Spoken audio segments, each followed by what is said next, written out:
Y'all, time and time again, we are reminded the American government does not care about us.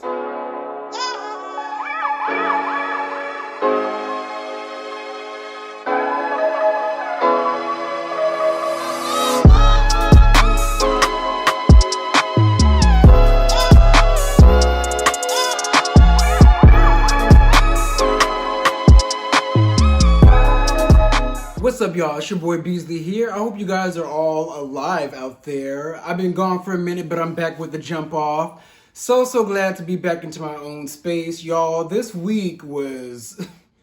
It's like, what's next? Like what's going on? Every single year at the beginning of the year, I'm like, what kind of BS is gonna happen this year? And then lo and behold, I get what I'm asking for. So if you guys didn't know, down here in Texas, we were slapped with the winter storm that was way more catastrophic than I thought it was gonna be. Like anytime we get a weather warning in Texas, I'm always just looking at it like, it ain't gonna happen. It ain't gonna be as bad as people say it will be. And then in reality, it ends up just way 10 times worse than what I thought it would be.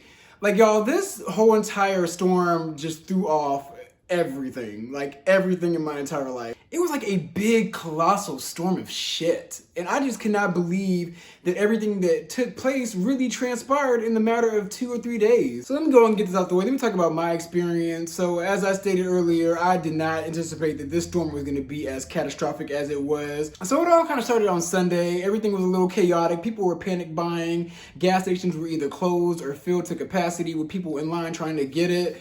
Grocery stores were going chaotic. I went grocery shopping on Saturday and the stores for the most part were already cleared out with a lot of toilet paper, supplies, meat, milk, you name it. But we all kind of like went into a quarantine on Sunday night, and then Monday is when the storm actually hit. I woke up Monday morning and it was literally Salt Lake City, Utah outside, y'all. Like it was nothing but snow on the ground everywhere. Like you would not even think that we were in the state of Texas. Like even like my water fountain was completely frozen, y'all. Everything was frozen. It was like literally world stop. No carry on. Like it was just a huge pause button on the city of Houston. So I was just in the house chilling, watching TV, watching movies, meditating, writing in my journal, masturbating, you name it. Like I was just in this house, cool, calm, and collected. Like the heat was blowing. I was really having a good time, like to myself, like in my thoughts and in my own space. So on Tuesday morning, I woke up, I rolled over literally just so I can call in because I didn't have Wi-Fi and I do work from home.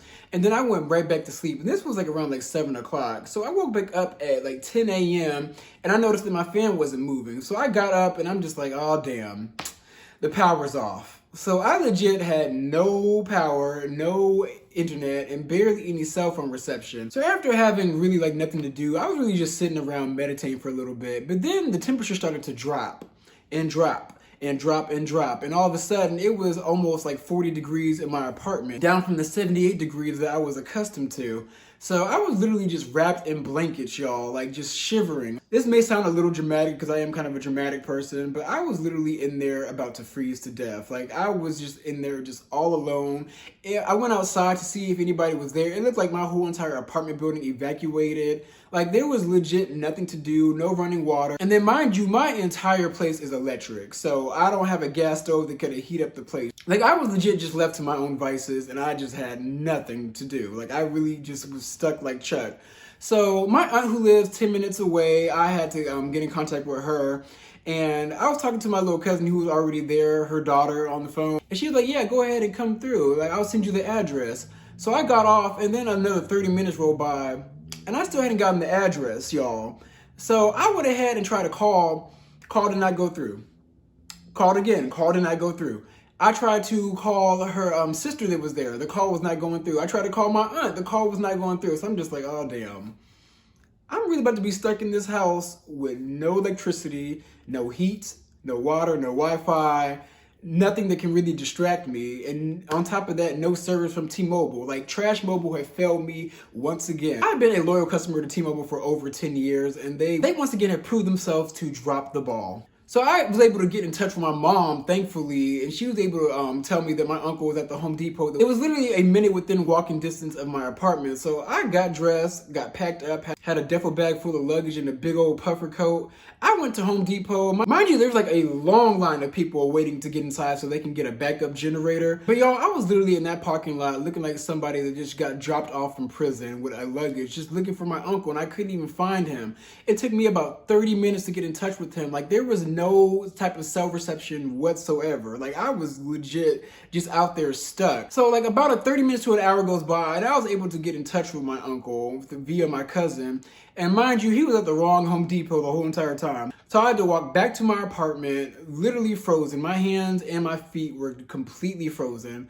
Sit in this apartment, and then I was just like panicking a little bit, but something told me, you know what, just calm down.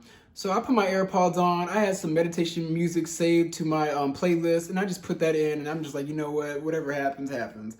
Like, I literally just got my little kumbaya state, and I was just zenned out, like completely zoned out the whole entire time. But mind you, I snapped out of it luckily because my cousin's husband was like knocking on the door the whole entire time. I had these AirPods in, couldn't even hear him. And like something told me, like, you know what, get up, like it's time to go. So I answered the door and it was him, and I finally got rescued on out of there. And it was pretty much smooth sailing for me ever since then. Like, I was just chilling at my aunt's house, catching up with my cousins that I haven't spent a lot of time with, eating a bunch of junk food. Like, I feel terrible right now. But I got back in my apartment today, and luckily my food hasn't really spoiled. And the only downside is my Wi-Fi is a little spotty, and I do not have hot water at all, y'all. Like, I have not taken a shower in over 6 days at this point. Well, maybe 5. 4 at the max, probably.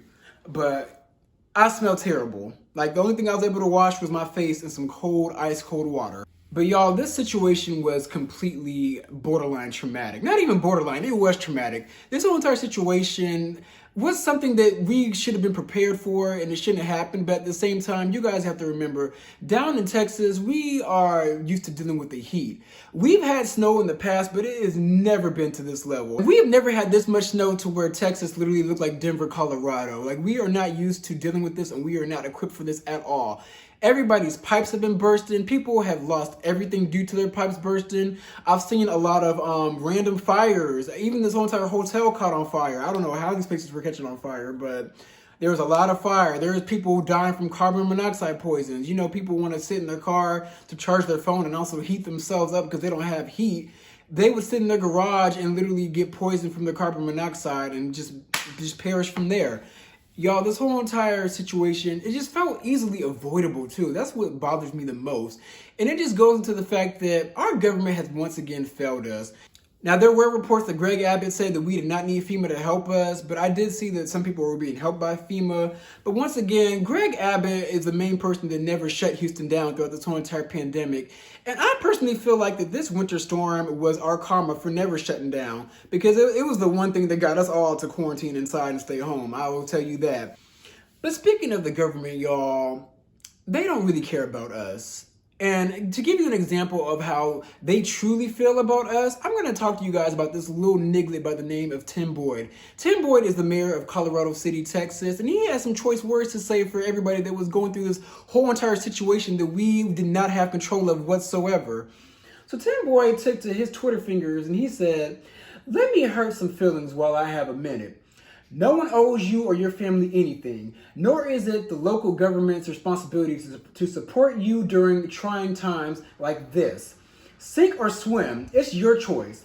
The city and county, along with power providers or any other service, owes you nothing. I'm sick and tired of people looking for a damn handout.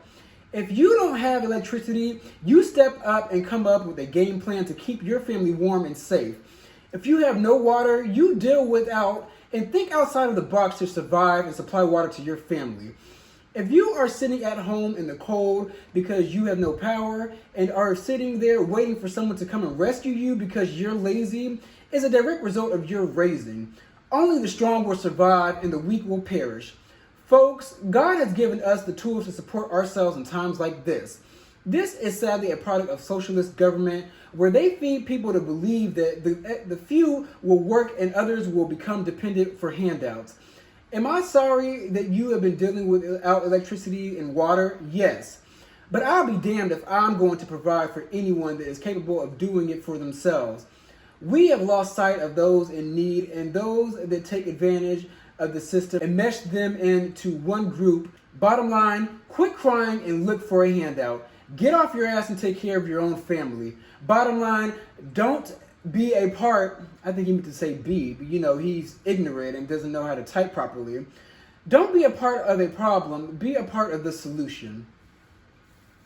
So you know what, Tim Boy, you are absolutely right. We need to be the change that we want to see, and we need to be a part of the solution. However, you piece of shits, what you don't realize is that we cannot go anywhere.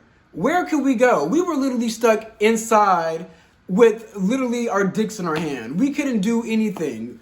We couldn't leave to go search for power. We couldn't leave to wrap the pipes. We couldn't do anything. We couldn't go to get food. The food was already gone by the time a lot of people were able to even get it. And then on top of that, we have no electricity. We have no running water. We had literally had nothing to take care of us. But like maybe if we had gas, which was also a commodity that was very overpriced and very sparse at the same time. So for you to sit there and say that we need to be the solution, what solution? What you need to do is do your fucking job, you piece of shit. Y'all, and it just goes into the fact that the government does not care about us. Democrat, Republican, they don't give a fuck. The Republicans are a piece of shit, and the Democrats are only there to rock us back to sleep. And I've said this before when I was talking to a good friend the other night. After I vote Greg Abbott and his ass out of office, actually Tim Boyd already resigned, but after I vote Greg Abbott and Ted Cruz. He's another one. If you guys didn't see Ted Cruz, he was at the airport to escape all of this bullshit because he didn't want to deal with it. He went on to Mexico. Mind you, this man has spoken out against Mexicans and was all for Trump building a wall against the border of Texas. But you're going over to Mexico to seek refuge with a population of people that you don't give a shit about and think is the scum of the earth. So y'all, as soon as I vote Greg Abbott and Ted Cruz out of office, I'm done with voting. It doesn't matter. I am all for, and I'm very appreciative that our ancestors fought for the right for us to vote and speak our piece and speak our voice and have our feelings be heard. But it doesn't do shit these days. Voting does not change a goddamn thing. The Democrats, we already got Biden in office, and it hasn't even been 30 days, and he's already reneging on most of his promises. Y'all, the Democrats are here to rock us to sleep, and the Republicans don't really give a fuck about us. I hate to even sound like this, and I hate to even say this, but it's the God honest truth. It's up to you to live the life that you want to live. And it's going to be up to you to bring this life of abundance into fruition, because the government is not going to do it for y'all. They're not going to help y'all. They're not going to give us handouts. They're giving us what? Stimulus checks? Where are the stimulus checks? I would really like to know. Where is the unemployment? Mind you, the unemployment is our own money. So they're not really giving us shit. They're just giving us access to our own shit that we've accumulated over the years of hardcore labor. So y'all, the government does not care. I don't give a fuck about them. I don't give a fuck about the Democratic Party. I don't give a fuck about the Republicans. The Republicans are a piece of shit and the Democrats are a bunch of pussies. I'm over it. I'm sick of it. There needs to be a drastic change. I feel like there's going to take a drastic, chaotic event for America to get its shit together. And who knows if it's going to happen anytime soon, but all I know is right now in the present, they're not doing a goddamn thing for us. But overall, I am happy to say that I am fully blessed to have family that really loves and takes care of me, because I probably would have literally starved to death without them. It was hard to get food as it was already, but I legit probably would have perished if I didn't have people around me in a good village, no Kenya Moore, if I didn't have a good village around me to support me and really uplift me. I truly, truly feel blessed and honored, and I am just going to be praying 1,000 times a day at this point, because I love my family so much, y'all. I really do. I may sound a little overplaced and sporadic, but this was a very sporadic week. I'm happy to be back. I'm going to try to be more on top of rolling out videos. I wasn't able to do anything, y'all. Like, I legit was stuck like Chuck. Maybe this was a much needed pause button that I needed on my life for a hot second. But overall, I'm going to come back full force with the content. Hopefully, actually, this is going to be a busy week for me, but I'm going to get some videos out to you guys. And just stay tuned and go ahead and ride this wave with me. Be sure to like, comment, subscribe, and I'm going to come at you guys with some more content. So take care.